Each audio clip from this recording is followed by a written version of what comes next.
Sobat RFM sudah ada di sesi OTW sekarang, obrolan tentang wanita seperti yang sudah saya bilang bahwa pagi hari ini kita ngobrol bersama dengan teman-teman dari Rumah Sakit Gatul ya, narasumbernya dengan tema hipertensi atau darah tinggi. Ini bisa dibilang satu penyakit yang sangat umum sekali kita jumpai. Ada saudara sakit atau tetangga sakit apa gitu, darah tinggi gitu ya. Sakit apa? Darah tinggi. Kayaknya sering sekali Sobat RFM ya.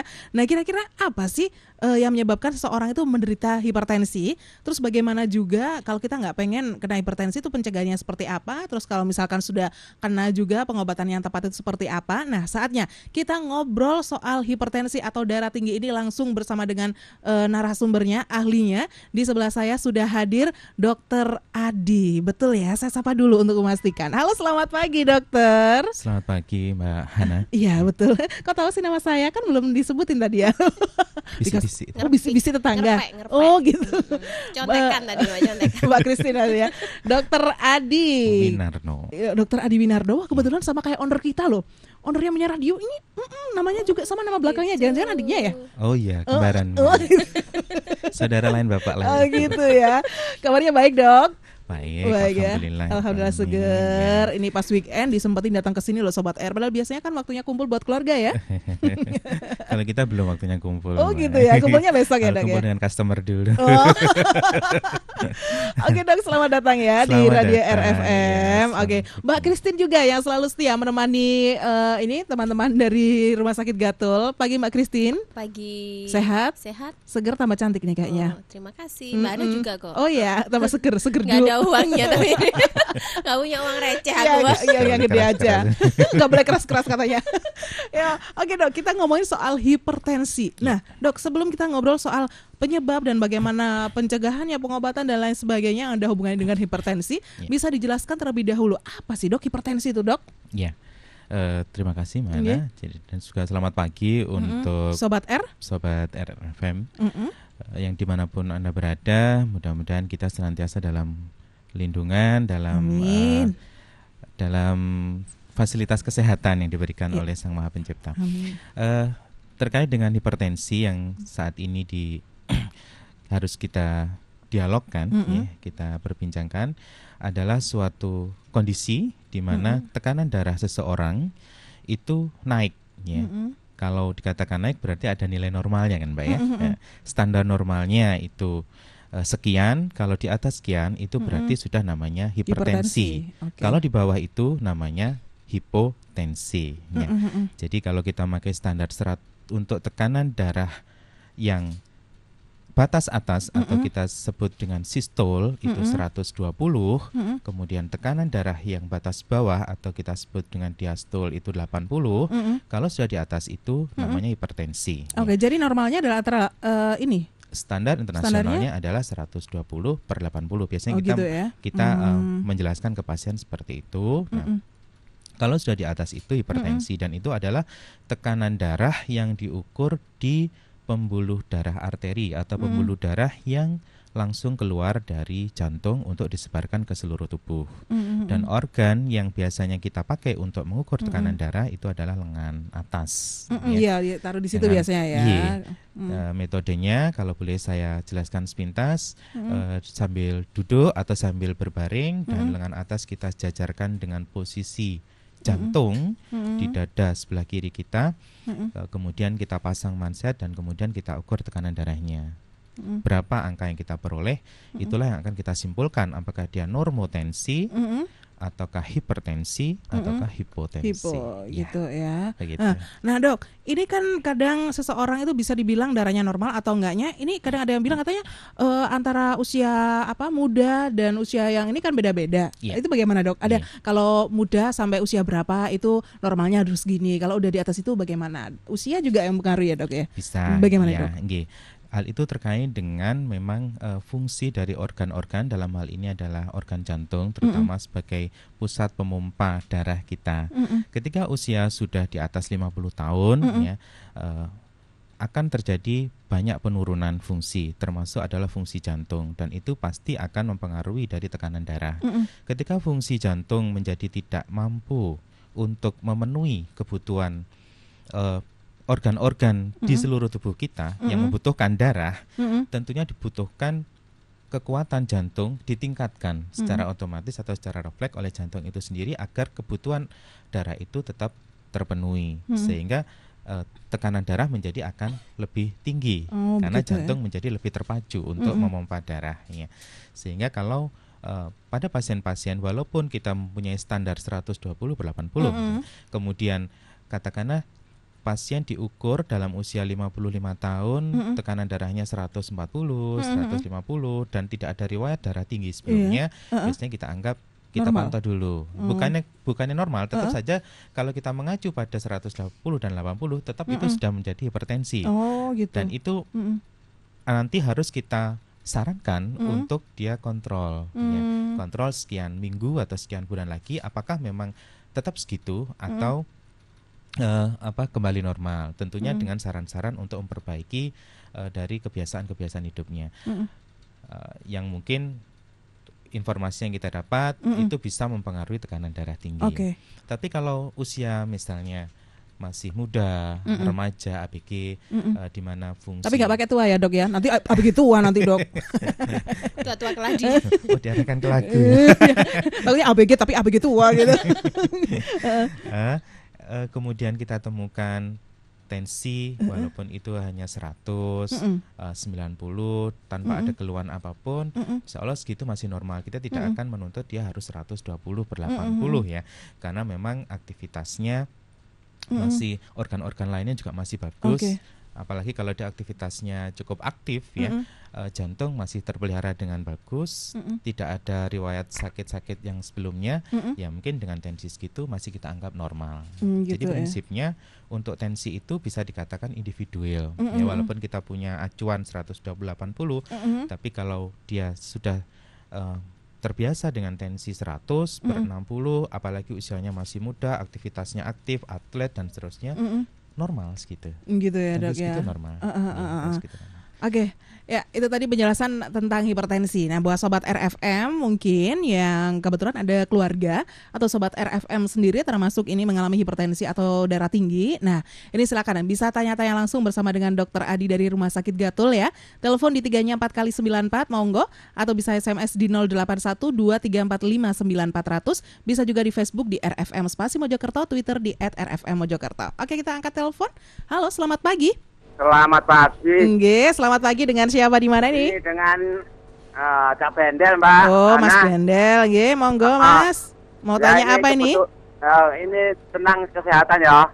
Iya, tentang hipertensi atau darah tinggi, Mas. Oh ya, kebetulan ini aku tiap hari ku pusing, Mbak Ana. Pusing, katanya orang-orang tetangga itu paling ku darah tinggi gitu ya. Ada yang bilang darah rendah. Terus ada yang kono lho, ono blimbing iku lho, sampean menek, Pak. Enteno blimbing rendah. Iya, ada kayak gitu ya. Malah aku bukan ngambil, cuma aku menek tok. Menek langsung makan. Menek tok ya tetep lah. Terus terus mana lo habis makan blimbing kok tambah mau jatuh aku. Oh, habis makan blimbing tambah pengen jatuh. Malah jatuh, katanya darah tinggi gitu. Terus akhirnya itu bagaimana itu? Bagaimana itu gitu darah ya? tinggi apa darah rendah? Ciri-cirinya apa? Salah satunya pusing itu tadi ya? Bagaimana ya? Soalnya aku ya tiap hari kalau aktivitas kan sering melek bengi. Oh, kerjanya malam biasanya? Malam ya, sampai pagi. Jadi satpam ya ini ya? Bukan. Oh, bukan ya. Sip malam kebetulan ya. Oke deh, yuk. Terima kasih ya Mas Bendel ya. Gitu aja. Siapa dengan Pak Dokter siapa ini? Pak Dokter Adi Winarno. Oh ya, salam kenal Pak Adi Winarno ya. Oke. Kenal. Jelaskan aja. Assalamualaikum. Waalaikumsalam. Terima kasih banyak buat Mas Bendel ya. Mungkin di belakangnya Mas Bendel ada lagi yang mau tanya. Monggo kita. Oh, keputus. Silakan, ada satu telepon lagi kita terima. Halo, selamat pagi. Halo. Iya, halo juga. Dengan siapa, Jeng? Dengan yang ada di Pulau, Mbak. Yang ada di Pulau sama Mbak Nesya? Hah? Sama Mbak Nesya? Bukan, sama Mbak Inggar. Oh, Mbak Inggar. Kok masuk pangling deh? Iya, sama nggak pernah telepon aku sih. Aku pangling suaranya. Oke, Mbak Inggar, mau tanya apa sama Dokter Adi? Mau tanya, aku tuh tiap hari tuh pusing ya Mbak ya. Tapi pusingnya itu nggak pusing apa ya pada umumnya. Pusingnya itu sakit banget ya. sampai ke mata itu rasanya nggak bisa melek gitu loh. Oh, sakit sampai ke mata-mata gitu ya? Tapi kadang itu cuma separuh, kadang itu semuanya sakit ya. Itu tiap hari diminumin obat apa aja itu kok nggak bisa reda gitu loh. Obatnya itu beli di dokter apa beli di apotek gitu?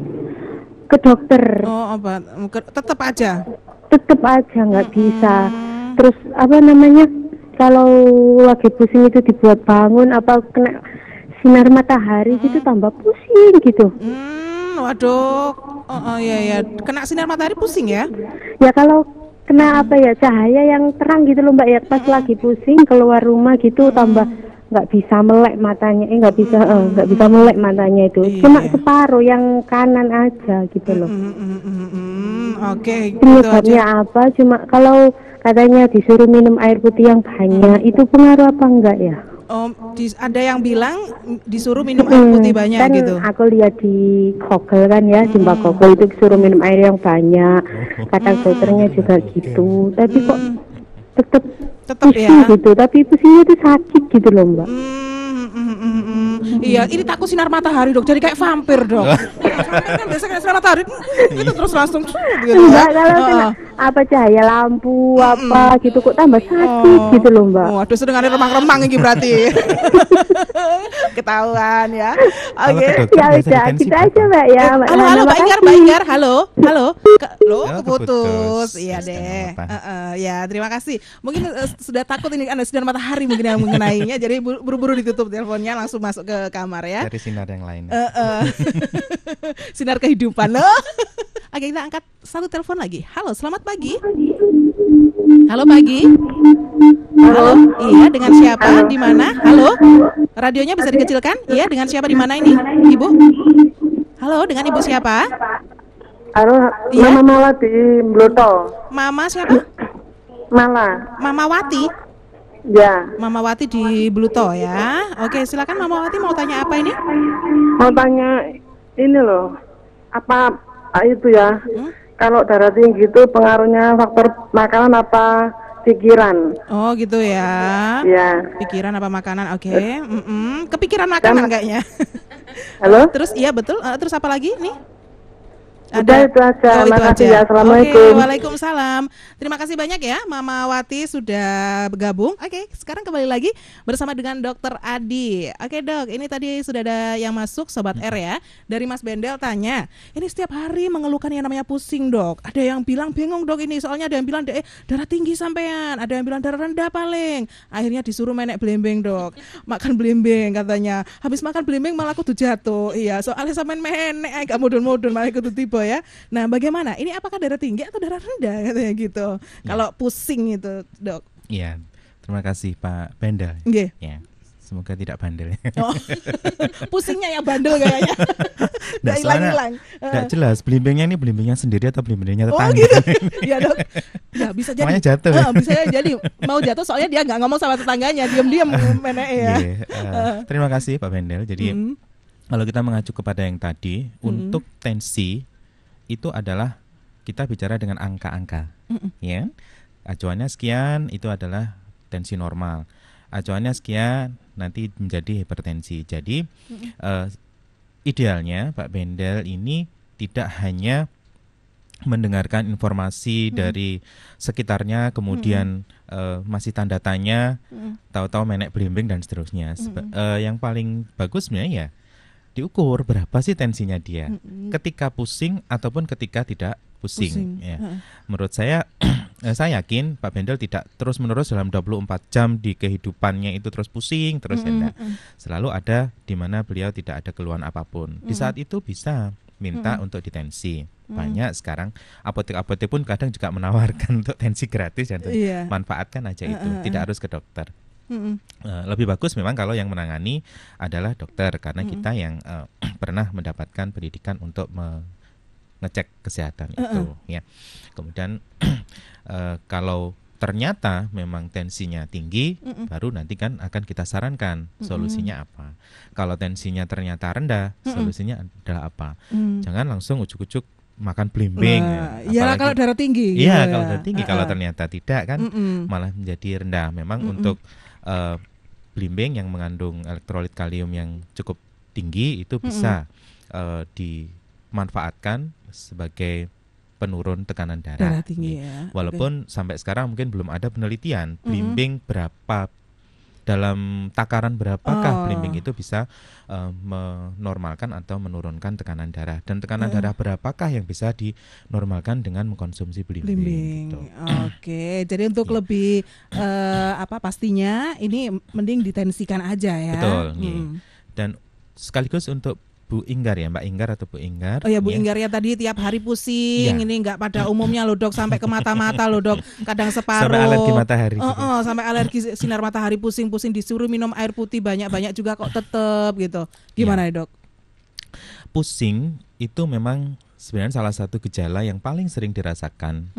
Pasien-pasien kami pun juga seringkali datang ke rumah sakit kami. Entah di UGD ataupun di Polri Rawat Jalan itu, mereka datang karena pusing. Ya.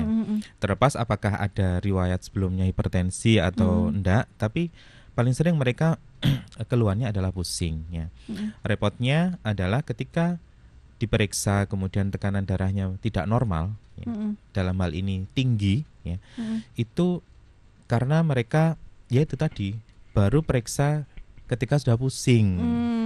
Padahal secara logika kalau sudah pusing itu adalah sebagai penanda dari tubuh kita sendiri. Tubuh ini sudah nggak kuat untuk beradaptasi dengan tekanan darah yang tidak normal itu. Misalnya yang tinggi ya, tekanan darah tinggi. Di budaya kita memang yang sering saya temui, minum obat itu masih belum menjadi suatu hal yang disiplin mereka lakukan. Mereka akan minum obat ketika sudah menyadari tensinya tinggi, mereka baru akan minum obat kembali itu kalau sudah ada keluhan pusing. Ya. Padahal kalau sudah pusing, biasanya tekanan darahnya sudah terlanjur terlalu tinggi bagi tubuh mereka. Nah itu yang menyebabkan pusingnya itu nggak hilang-hilang karena aliran darahnya dalam kondisi tekanan yang tinggi itu menjadi tidak lancar. Ya. Termasuk aliran darah yang ke pusat, ke saraf pusat atau ke otak, dan itu adalah memicu timbulnya pusing. Ya. Seperti kita ketahui pusing di kepala ya Mbak ya, tidak di organ lain kan? Masa di lutut dong? Organ utama kita yang menjadi pengontrol rasa nyeri, rasa pusing dan seterusnya adalah otak. Jadi kalau otak kekurangan atau tidak lancar aliran darahnya yang di situ akibat tekanan darahnya yang tidak normal atau dalam hal ini tekanan darah tinggi akan menimbulkan pusing. Pusing sendiri bisa kita bedakan pusing yang sensasinya berputar-putar atau vertigo ataupun pusing yang nyeri. Ya, nyeri itu bisa diterjemahkan bengel oleh pasien-pasien itu, ada yang terjemahkan nyeri sebelah saja atau kita istilahkan migrain. Itu intinya semuanya hampir sama, yaitu ketidakteraturan atau tidak kelancaran aliran darah dari jantung sebagai pusat pompa ke otak. Bisa jadi Mbak Inggar ini juga tidak lancar begitu aliran darahnya dengan pusing ini. Dan lagi-lagi Mbak Inggar juga tidak menyebutkan tadi tensinya berapa. Iya. Jadi kalau kita ngomong tensi, angka yang ada muncul itu. Nanti bisa dideteksi dari tensi itu ya. Kira-kira ini termasuk bagaimana darah tinggi, darah rendahnya ya. Tadi beliau juga sempat mengatakan disuruh minum air putih yang banyak. Oke, bagus. Tapi ternyata nyarankan Google. Mbah Google. Berarti kan banyak sekali kalau kita klik Google itu kan banyak sekali artikel-artikel di situ yang apakah itu kebetulan artikelnya dari seorang pakar kesehatan atau bukan kan ya, banyak sekali yang masuk ke dalam memo kita ya, memori kita, mana yang kita mau turuti ya Mbak Google mempersilahkan aja mana pokoknya hanya menyampaikan artikel saja. Jadi sebaiknya sama, saran saya tetap coba periksa saja ke dokter ya, dipastikan tensinya berapa. Entah itu saat pusing, entah itu tidak pusing. Lebih bagus memang dua-duanya. Jadi kalau ketika pusingnya itu datang, segera saja diperiksakan. Jadi bisa dibandingkan ya, bisa menjadi perbandingan gitu ya dok. Kalau ternyata ketika pusing memang tensinya tinggi, selisihnya jauh dengan ketika tidak pusing itu normal ya, mengarah ke hipertensi. Oh, Solusinya gitu. bagaimana? Itu nanti yang akan kita diskusikan dengan pasien. Oke. Apakah sudah waktunya harus minum obat atau cukup memperbaiki pola hidup saja. Nah, ini ngomong-ngomong soal yang pola-pola, ini tadi sempat ada yang masuk Mama Wati juga, katanya, "Dok, kalau darah tinggi itu faktornya apa penyebabnya? Pikiran atau pola makan nih, Dok?" Ya, kadang-kadang ada orang ya banyak pikiran akhirnya darah tinggi, atau makanan. Iya. Monggo. Dua-duanya bisa mempengaruhi. Dua-duanya ya. Bisa mempengaruhi kondisi fisik tubuh kita, termasuk kondisi dari tekanan darah kita. Ya. Suatu contoh makanan yang paling mudah bisa kita lihat, kita rasakan. Makanan-makanan jenis tertentu memang sebaiknya dikurangi porsinya atau bahkan dihindari pada orang-orang yang memang sudah terdeteksi hipertensi. Yang tinggi natrium seperti asin, garam. Ya, agak boleh ya, asin-asin ya. Itu. Kemudian yang mengandung banyak lemak, ya, karena nanti akan bisa meningkatkan kadar atau kandungan kolesterol atau lemak dalam darah kita, yang itu bisa menyumbat pembuluh darah dan itu bisa meningkatkan tekanan darah. Yang mengandung kafein misalnya, ya, karena itu akan mempengaruhi atau memacu munculnya hormon adrenalin sebagai pemacu jantung, sehingga jantung akan menjadi lebih berdebar-debar dan itu akan meningkatkan tekanan darah. Ya, seperti itu. Kemudian pikiran juga bisa, pikiran yang terlalu berat, stres ya, yang mempengaruhi pola tidur atau pola istirahat, sehingga kita kurang istirahat, itu bisa juga menyebabkan pengaruh pada tekanan darah. Entah itu akan menaikkan atau malah justru akan menurunkan. Karena kalau stres misalnya nafsu makan berkurang, ya, nutrisi berkurang, asupan gizi berkurang, otomatis jadinya bisa turun juga ya. Juga bisa turun. Okay. Pusing juga. Sama-sama sebenarnya, darah rendah, darah tinggi, pusing juga ya, Dok ya, ciri-cirinya ya. Iya, bisa. Gejalanya hampir mirip. Nah, itu tapi bisa Disitulah ditentukan. butuhnya pembuktian. Nah, pembuktiannya adalah dengan datang ke dokter buat cek langsung untuk dicek bagaimana tekanan darahnya berapa. Oke, sip Ibu Wati, itu tadi ya. Berarti pikiran dan makanan sama-sama, Bu ya. Ada telepon lagi, kita coba angkat. Halo, selamat pagi. Pagi Kakak. Pagi juga Adik Faizin, monggo. Ini mau tanya apa ini? Ya ini Mbak, pengalaman waktu donor darah kemarin Mbak ya. Itu kan apa namanya, darah-darah kan ini masih katanya tensinya masih normal gitu Mbak ya. Tensi normal ya. Ya cuman ini Mbak, apa kadang itu sering kayak pusing-pusing tuh Mbak. Tapi ini apa masih ringan gitu nggak terlalu berat. Pusingnya ringan, oke. Iya, terus apa ya? Kan tensinya normal Mbak ya. Terus waktu di sana itu pas ini donor darah itu kan ada yang ngakunya itu nggak pernah pusing atau sehat-sehat, tapi pas di tensi itu ini apa nggak cocok gitu Mbak. Maksudnya nggak cocok? Apa namanya? Apa sih istilah itu, tensinya tuh Pak? Nggak terlalu rendah atau gimana gitu Pak? Ya padahal dia ngakunya juga apa biasanya itu sehat-sehat aja, nggak ada gejala apa-apa. Tapi gitu. ternyata setelah ditensi? Ternyata nggak masuk itu, apa tensinya kurang atau gimana? Gitu. Nggak bisa ikut donor darah, gitu. Padahal dia nggak ada masalah sebetulnya ya? Iya.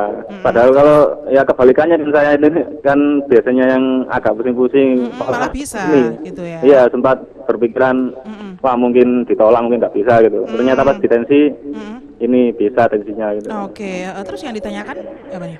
Ya itu apa ya semacam gejala-gejalanya gitu kalau itu kan. Terus kayak saya sendiri ini kenapa kok ada apa pusing-pusing dikit ya, ringan nggak terlalu berat-berat kalau pusingnya Pak. Pusingnya kadang ini itu biasanya kalau ini apa bangun tidur atau habis jongkok lama gitu, pas bangun tiba-tiba kayak beliung dikit gitu. Beliur-beliur gitu ya? Kenapa? Beliur-beliur?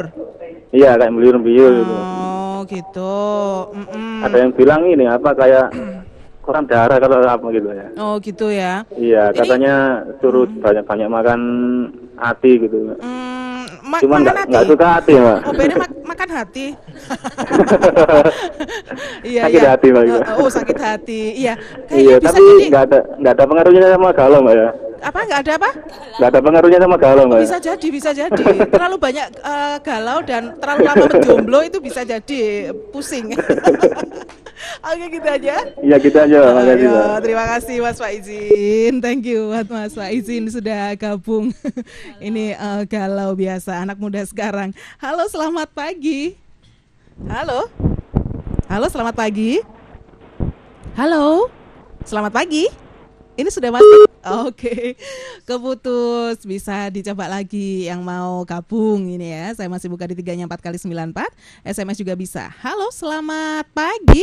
Pagi Mbak Hana. Iya, pagi juga Mbak Dia. Aduh, Iya, manis Mbak. sekali. Iya, saya mau tanya Mbak. Silakan. Saya nggak punya darah tinggi atau darah rendah normal. Tapi saya tuh kadang pusing. Di leher itu loh, kayak pusingnya di leher? Enggak, awalnya di leher terus kok di kepala bisa kayak itu. Iya. Gimana? Apa karena AC? Kayak nyerinya tuh di leher. Oh, nyeri di leher. Iya, terus di kepala. Apa itu karena AC? Soalnya AC terus, pakai AC terus atau komputer? Karena tiap hari lihat komputer terus itu apa mempengaruhi? Apa karena gitu? pengaruh AC atau komputer gitu? Iya. Padahal tekanan darah saya normal. Terus saya juga sering minum air putih karena kan. Berapa Mbak tensinya Mbak? Waktu normal ya. Dokternya bilang aduh keputus. Iya. Normal, dokternya bilangnya normal gitu ya.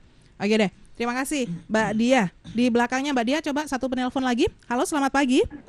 Pagi. Iya, dengan siapa di mana nih? Pak Sunoto. Pak Sunyoto? Sunoto. Oh, Sunoto. Ketanggoto. Oh, di GK.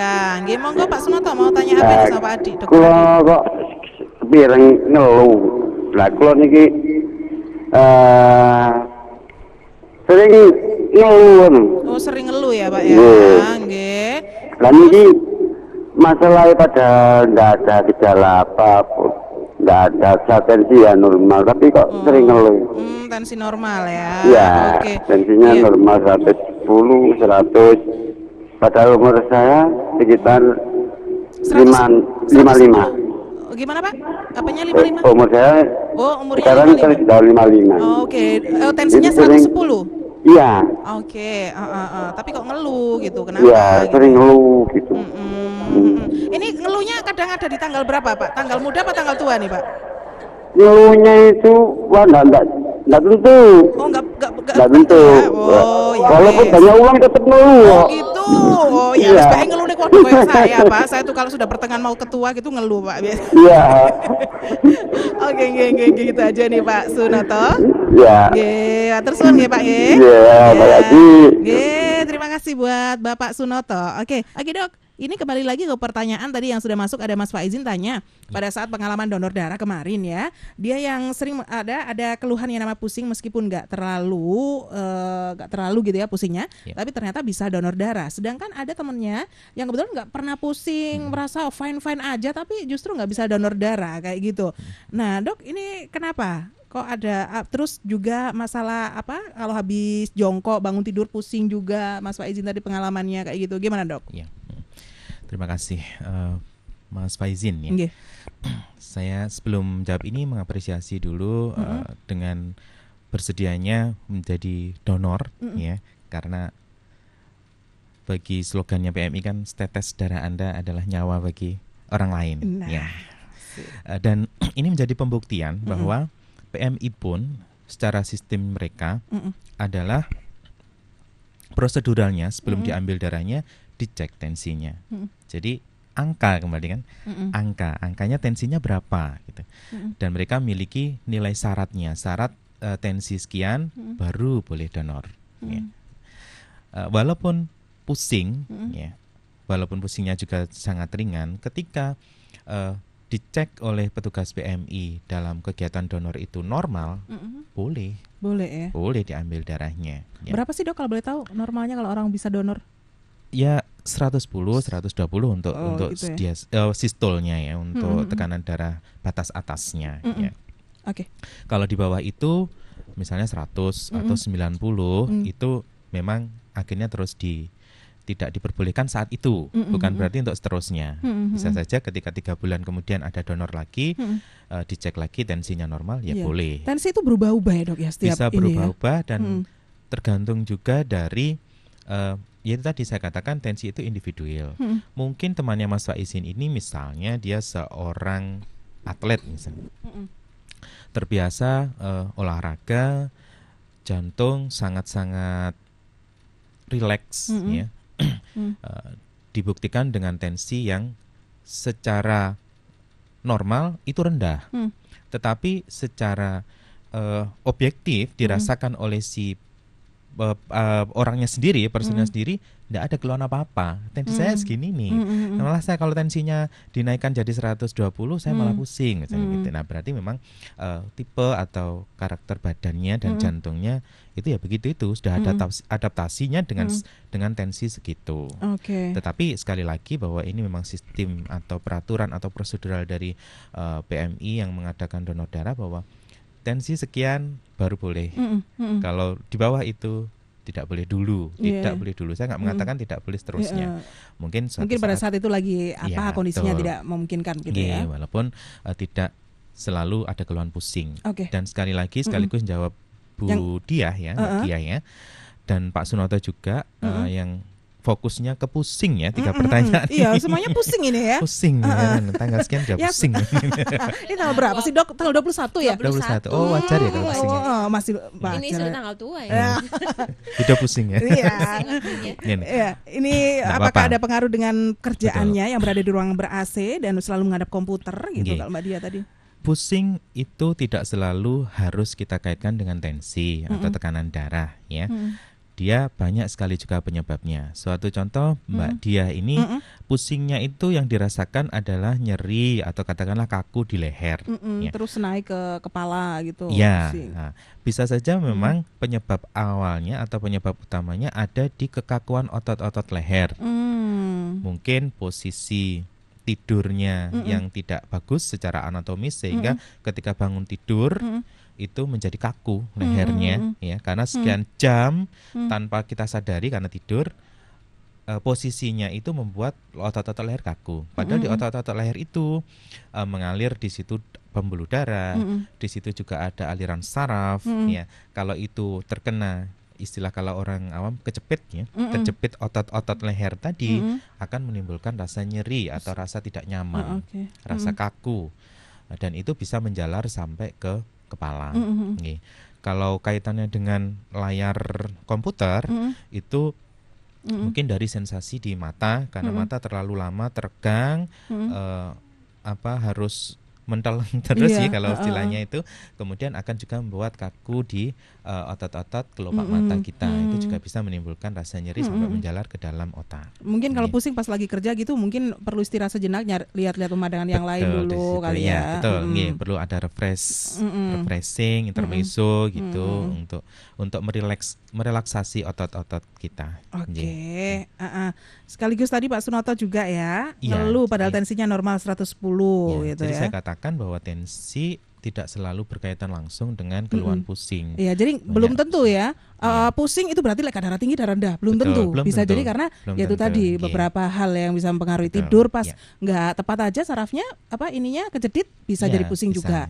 Kayak gitu ya.